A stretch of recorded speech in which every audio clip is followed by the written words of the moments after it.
नमस्कार मित्रांनो, Wadikar guidance point मध्ये आपले स्वागत। आज आपण पोलीस भरती सराव पेपर 4 चे विश्लेषण पाहणार आहोत, जे की आज पेपर झालेला आहे।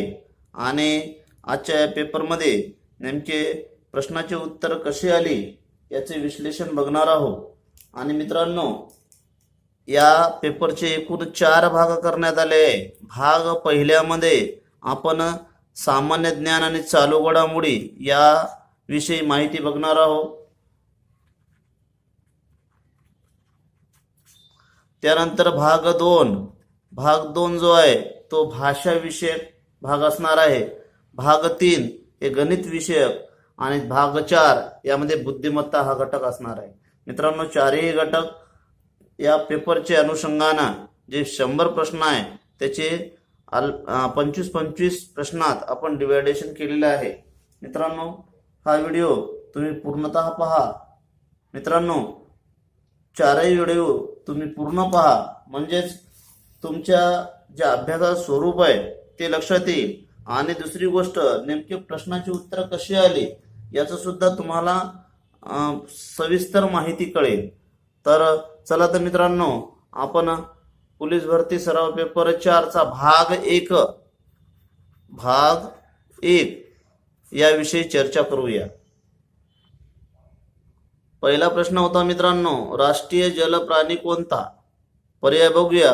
पहिला पर्याय सार्क मासा, दुसरा आहे कासव, तिसरा नदीय डॉल्फिन आणि चौथा ऑक्टोपस। तर राष्ट्रीय जल प्राणी जो भारताचा आहे ते नदीय डॉल्फिन हा राष्ट्रीय जल प्राणी आहे। दुसरा प्रश्न बघूया, खालीलपैकी कोणत्या राज्यास 3 राजधानी आहेत? तर पर्याय पाहूया।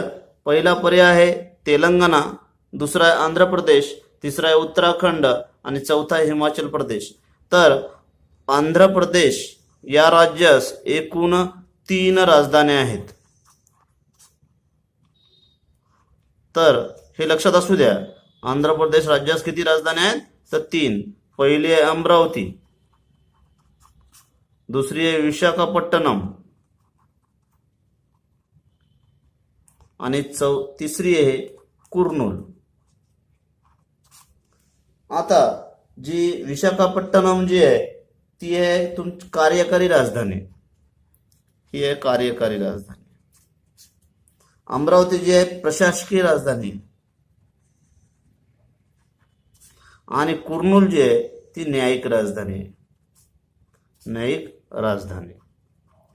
अशा पद्धतीने आंध्र प्रदेश राज्यात एकूण किती राजधान्या आहेत? तर 3 राजधान्या। आणि विशाखापट्टणम विषयी अजून लक्षात ठेवा की रेल्वेचा 18वा झोन हा विशाखापट्टणम नुकताच निर्माण झालेला आहे। तर एकूण रेल्वेचे झोन 18 आणि त्यात शेवटचा कोणता? विशाखापट्टणम। 17वा होता कोलकाता मेट्रो। तर अशा पद्धतीने आपल्याला ही माहिती संग्रहित करता येईल। तिसरा प्रश्न पाहूया, ब्रिक राष्ट्राच्या समूहात खालीलपैकी कोणता देश नाही? पहिला पर्याय जपान, दुसरा आहे चीन, तिसरा आहे भारत आणि चौथा आहे ब्राझील। तर ब्रिक्स BRICS,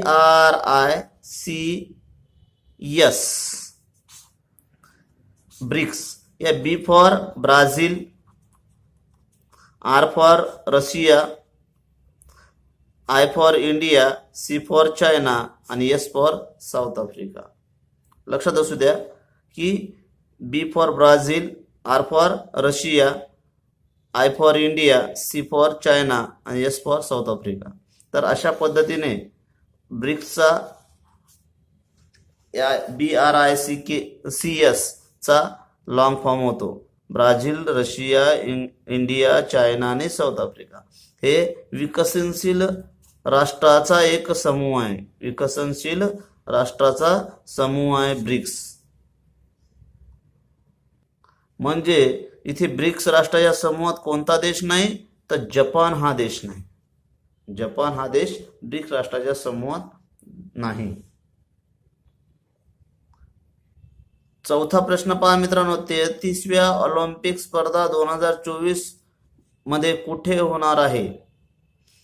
32व्या ऑलिम्पिक स्पर्धा ज्या आहेत ते टोकियोला 2020ला होणार होत्या, परंतु ते कोरोनाच्या प्रादुर्भावामुळे 2021ला होणार आहे. 2021ला टोकियोला होणार आहे. 33व्या जे आहेत 33व्या स्पर्धा ज्या आहेत ऑलिम्पिक ते होणार आहेत पॅरिस,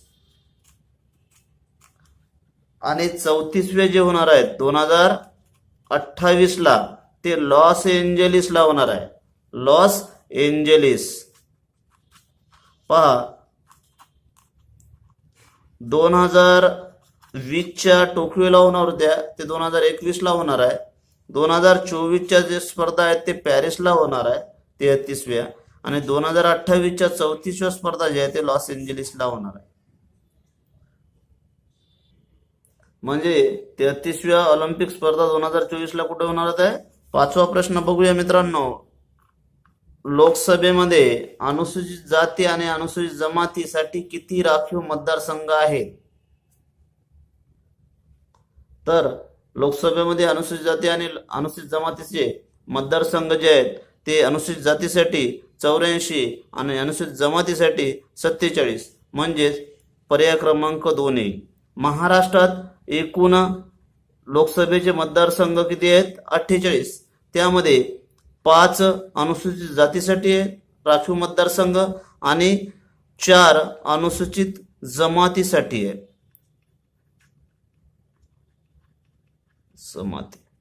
तर लक्षात असू द्या, महाराष्ट्रात एकूण 48 मतदारसंघ, त्यामधून 5 अनुसूचित जातीसाठी राखीव ठेवण्यात आलेले आहे आणि 4 अनुसूचित जमातीसाठी राखीव ठेवण्यात आलेले आहे. आणि भारतात एकूण 543 मतदारसंघापैकी 84 हे अनुसूचित जातीसाठी राखीव ठेवण्यात आले, तर अनुसूचित जमातीसाठी 47 राखीव ठेवण्यात आले. अशा पद्धतीने आपल्याला ही माहिती अशा प्रकारची ठेवायची आहे जमा करून, जी परीक्षेच्या काळात आपल्याला ती जमा करून वाचन झालं पाहिजेत. कारण अशा जी माहिती आहेत असेच पेपरमध्ये प्रश्न विचारले जातात आणि आपण विचार करतो की हे प्रश्न कुठून आले होते. तर मित्रांनो, तुम्ही तुलनात्मक अभ्यास करा. 6वा प्रश्न पहा मित्रांनो. हॅलेचा धूमकेतू किती वर्षांनी दिसतो. तर हॅलेचा धूमकेतू हे 76 वर्षांनी दिसतो. किती वर्षांनी दिसतो. 76 वर्षांनी दिसतो. त्यानंतर 7वा प्रश्न बघूया आपण. महात्मा गांधींना महात्मा ही पदवी कोणी दिली. पर्याय पहा. रवींद्रनाथ टागोर, दुसरा आहे सुभाषचंद्र बोस, तिसरा आहे पंडित नेहरू आणि चौथा आहे सरदार पटेल. तर महात्मा ही पदवी ही कोणी दिली तर रवींद्रनाथ टागोर, आणि राष्ट्रपिता जी आहे ती सुभाषचंद्र बोस यांनी दिली होती. लक्षात ठेवा, हे दोन्ही तुलनात्मक लक्षात ठेवा. महात्मा ही जी पदवी कोण दिली तर रवींद्रनाथ टागोर, आणि राष्ट्रपिता जर म्हणलं तर सुभाषचंद्र बोस यांनी म्हटले होते राष्ट्रपिता महात्मा गांधींना. 8वा प्रश्न पहा मित्रांनो. जगातील वाघापैकी किती टक्के वाघ भारतात आहेत. तर जगातील एकूण वाघापैकी 75% वाघ हे भारतात आहे. म्हणजेच एकूण 2967 वाघ हे भारतात आहे. लक्षात असू द्या. आणि सर्वात जास्त वाघ असणारं राज्य कोणतं तर मध्य प्रदेश, दुसरं कर्नाटक. 9वा प्रश्न पहा. भारतातील पहिला हरित मेट्रो प्रकल्प कोठे स्थापन होणार. भारतातील पहिला हरित मेट्रो प्रकल्प हा नागपूरला स्थापन होणार आहे. लक्षात ठेवा. 10वा प्रश्न पहा मित्रांनो. सध्या भारतात एकूण किती राष्ट्रीय पक्ष आहेत. तर पर्याय पहा. पहिला पर्याय 6, दुसरा पर्याय 7, तिसरा पर्याय 8 आणि चौथा पर्याय 9. तर भारतात एकूण राष्ट्रीय पक्ष किती आहेत तर 8. 8वा जर विचारलाय तर 8वा राष्ट्रीय पक्ष आहे नॅशनल पीपल पार्टी. हा पक्ष जो आहे ते 2012ला स्थापन झाला होता आणि याचं संस्थापक जे होते ते पी ए संगमा हे होते, आणि सध्या आहेत ते कॉन्रॅड संगमा हे अध्यक्ष आहे. कॉन्रॅड संगमा.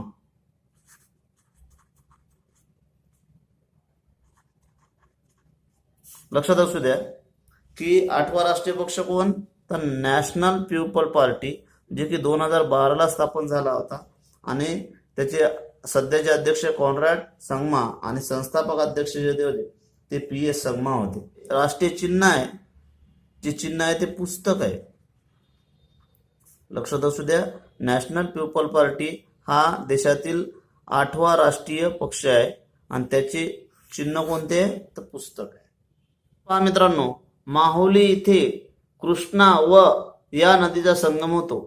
तर माहुली येथे कृष्णा व वेण्णा या नदीचा संगम होतो. कृष्णा आणि वेण्णा या नदीचा संगम कुठं होतो तर माहुली या ठिकाणी.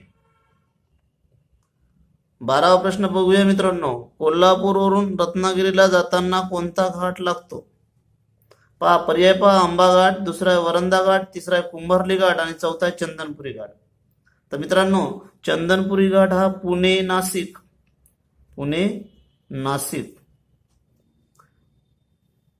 वरंधा घाट भोर महाड या दरम्यान काय वरंधा घाट. कुंभार्ली घाट कराड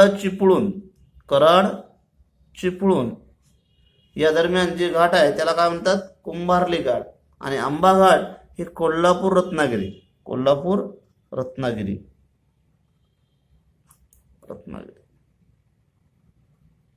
म्हणजेच कोल्हापूरहून रत्नागिरीला जात असताना कोणता घाट लागतो मग तर आंबा घाट लागतो. आणि वरंधा घाट भोर महाड, कुंभार्ली घाट कराड चिपळूण आणि चंदनपुरी घाट पुणे नाशिक. 13वा प्रश्न पहा मित्रांनो. भारत छोडो आंदोलनामध्ये काँग्रेस रेडिओ चालवण्याची महत्वपूर्ण भूमिका कोणी पार पाडली? तर पर्याय पहा. सरोजिनी नायडू, दुसरा आहे उषा मेहता, तिसरा आहे कमला नेहरू आणि चौथा आहे इंदिरा गांधी. तर लक्षात द्या, काँग्रेस रेडिओ चालवण्याची भूमिका महत्वपूर्ण पार पाडली ती म्हणजे उषा मेहता. त्यानंतर 14वा प्रश्न बघूया आपण. गोल क्रांती कोणत्या उत्पन्नाशी संबंधित आहे? पहा पहिला पर्याय अंडी उत्पादन, दुसरा आहे मत्स्य उत्पादन, तिसरा आहे बटाटा उत्पादन आणि चौथा झिंगे उत्पादन. त्या अगोदर आपण पाहूया अंडी क्रांती, आपण त्याला म्हणतो रजत क्रांती. अंडी उत्पन्न संदर्भात काय म्हणतो आपण रजत क्रांती. त्यानंतर मत्स्य उत्पादना संबंधीची क्रांती आहे त्याला म्हणतात नील क्रांती. मत्स्य उत्पन्न संबंधी नील क्रांती. झिंगे उत्पादन या संदर्भात जी क्रांती आहे तिला म्हणायचं गुलाबी क्रांती. आणि बटाटा उत्पन्नासंबंधी गोल क्रांती. म्हणजे गोल क्रांती कोणत्या उत्पन्नाशी संबंधित आहे मग तर बटाटा. 15वा प्रश्न पहा मित्रांनो. भगतसिंग, राजगुरू आणि सुखदेव यांना 23 मार्च 1931 मध्ये फाशी कुठे देण्यात आली? पहा प्रश्न जरा फिरून विचारलाय. तर फाशी कुठे देण्यात आली 23 मार्च 1931 हे सुद्धा लक्षात असू दे. 23 मार्च 1931 ला आपण शहीद दिन साजरा करत असतो. लक्ष द्या, 23 मार्च 1931 ला शहीद दिन.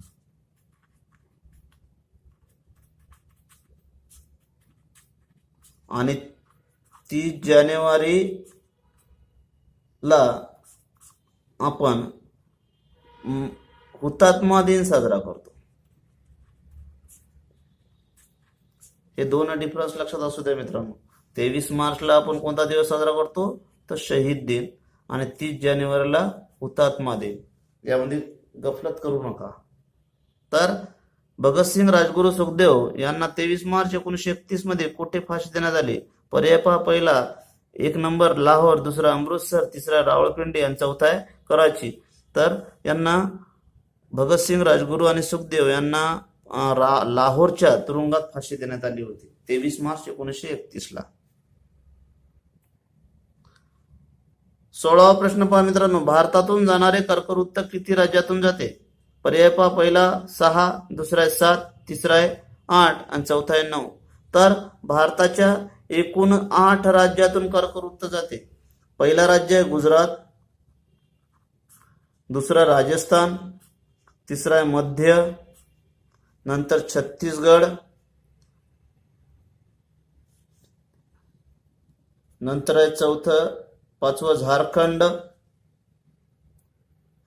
नंतर पश्चिम बंगाल, मिझोराम आणि त्रिपुरा. असे 1 2 3 4 5 6 7 8 राज्यातून कर्कवृत्त जाते.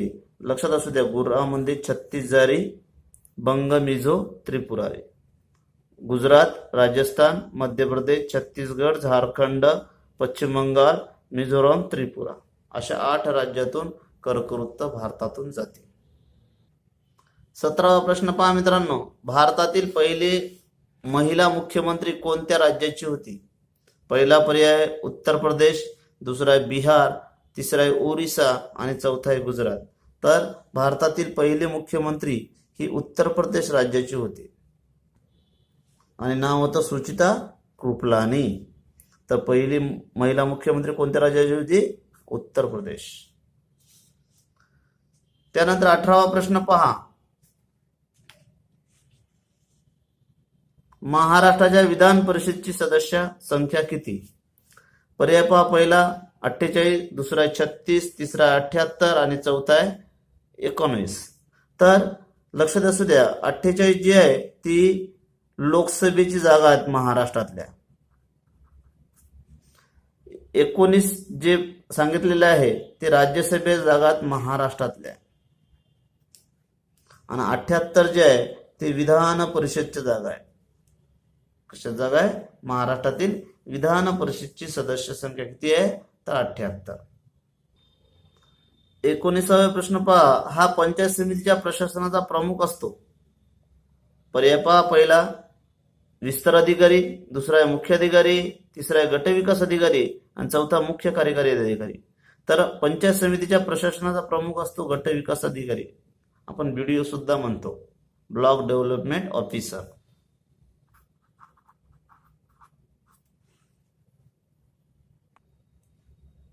20वा प्रश्न पहा, पोंगल सण कोणत्या राज्यात साजरा केला जातो? पर्याय पहा, पहिला पर्याय तामिळनाडू, दुसरा आहे केरळ, तिसरा आहे कर्नाटक आणि चौथा आहे गोवा. तर पोंगल सण हा तामिळनाडू मध्ये साजरा केला जातो. पोंगल सण हा तामिळनाडू मध्ये साजरा केला जातो. आणि केरळचा कोणता आहे? तो ओणम. केरळचा ओणम आणि गोव्याचा आहे कार्निवाल. लक्षात असू द्या, गोवा कार्निवल, केरळ ओणम हा उत्सव साजरा केला जाते आणि तामिळनाडूमध्ये पोंगल हा सण साजरा केला जातो. 21वा प्रश्न पहा मित्रांनो, पुस्तकाचे गाव म्हणून प्रसिद्ध झालेले भिलार गाव कोणत्या जिल्ह्यात आहे? पर्याय पहिला सांगली, दुसरा आहे सातारा, तिसरा आहे पर्याय पुणे आणि चौथा आहे कोल्हापूर. तर भिलार जे गाव आहे ते सातारा जिल्ह्यात आहे. 22वा प्रश्न पहा मित्रांनो, केंद्रीय दक्षता आयुक्तपदी कोणाची निवड करण्यात आलेली आहे? पर्याय पहा, पहिला अभिमान शुक्ला, दुसरा आहे संजय कोठारी, तिसरा आहे अजित कुमार डोवाल आणि चौथा आहे एस जयशंकर. तर केंद्रीय दक्षता आयुक्तपदी संजय कोठारी यांची निवड करण्यात आलेली आहे. 23वा प्रश्न पहा मित्रांनो, जगप्रसिद्ध सुएझ कालवा कोणत्या देशातून जातो? पर्याय पहा, पहिला इजिप्त, दुसरा आहे सुदान, तिसरा आहे तुर्कस्तान आणि चौथा आहे ओमान. तर जगप्रसिद्ध सुएझ कालवा जो आहे तो इजिप्त देशातून जातो. 24वा प्रश्न पाहूया मित्रांनो, चीफ ऑफ डिफेन्सचे पहिले संरक्षण प्रमुख भारत सरकारने कोणाची नेमणूक केली आहे? पहिला पर्याय मुकुंद नरवणे, दुसरा आहे बिपिन रावत, तिसरा आहे संजय कोठारी आणि चौथा आहे एस जयशंकर. तर चीफ ऑफ डिफेन्सचे पहिले संरक्षण प्रमुख हे बिपिन रावत यांची नियुक्ती करण्यात आलेली आहे. 25वा प्रश्न पहा मित्रांनो, जून 2020 मध्ये महाराष्ट्र व गुजरात सीमेवर आलेले वादळ कोणते? पहिला आहे अम्फान, दुसरा आहे निसर्ग चक्रीवादळ, तिसरा आहे क्यार चक्रीवादळ आणि चौथा आहे हिक्का चक्रीवादळ. जून 2020ला निसर्ग चक्रीवादळ हे महाराष्ट्र आणि गुजरात सीमेवर आले होते आणि या निसर्ग चक्रीवादळाला जे निसर्ग नाव दिलेलं आहे ते बांगलादेशने दिलेलं आहे.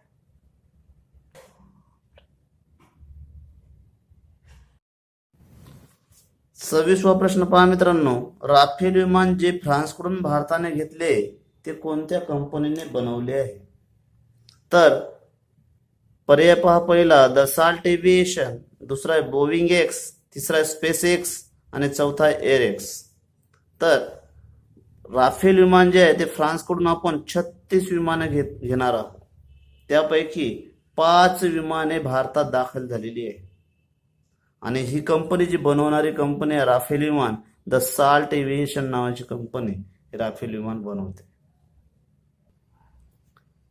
27वा प्रश्न पहा मित्रांनो, 2020 प्रतिष्ठित बुकर अवॉर्ड विजेती लेखिका कोण? पहिला पर्याय पहा अवनी जोशी, दुसरी आहे कृतिका पांडे, तिसरी आहे रुचिका तोमर आणि चौथी आहे मारिके लुकास रिजनेवेल्ड. मारिके लुकास रिजनेवेल्ड. तर बुकर अवॉर्ड विजेती लेखिका यामधून चौथी आहे मारिके लुकास रिजनेवेल्ड. मारिके लुकास रिजनेवेल्ड ही नेदरलँड देशाची लेखिका आहे आणि सर्वात कमी वयाची बुकर अवॉर्ड विजेती आहे. लक्षात असू द्या की मारिके लुकास रिजनेवेल्ड हे बुकर अवॉर्ड विजेती आहे, परंतु सर्वात कमी वयाची आणि नेदरलँड देशाची. आणि बुकर अवॉर्ड विजेती सर्वात कमी वयाची लेखिका आहे. आणि कादंबरी लक्षात असू द्या, the discomfort of evening. The discomfort of evening ही कादंबरी आहे. मारिके लुकास रिजनेवेल्ड 2020 ची बुकर अवॉर्ड विजेती, जी की सर्वात कमी वयाची असून ती नेदरलँड देशाची आहे. अशा पद्धतीने मित्रांनो आज आपण सामान्य ज्ञान व चालू घडामोडी याविषयी ॲनालिसिस केले.